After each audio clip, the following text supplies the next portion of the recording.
The question is to the witness. Kanina tinanong sa iyo ng defense counsel or counsel for the respondents na kung ikaw ay abogado. Ang sagot mo hindi.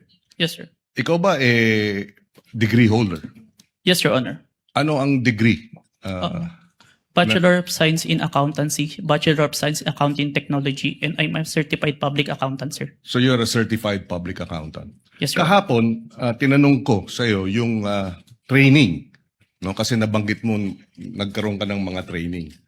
Ang nabanggit mo kahapon, 2 weeks ng training. Yes, sir. Pero on what matter?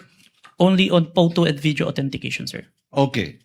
Meron pa bang ibang training na ikaw ay you went through bilang expert or competent witness sa usapin ng digital technology, cybersecurity, online training? Meron ba? Yes, Your Honor. Anong mga ito?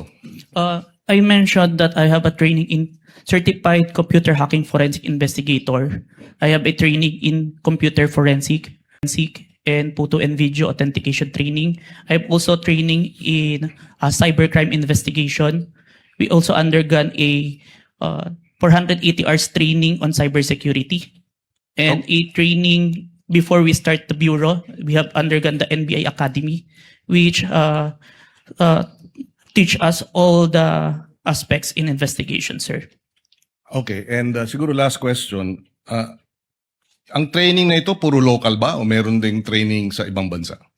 I have an international, sir, recently. Ano yan? It's a training in Strasbourg. Okay. The name of the training is...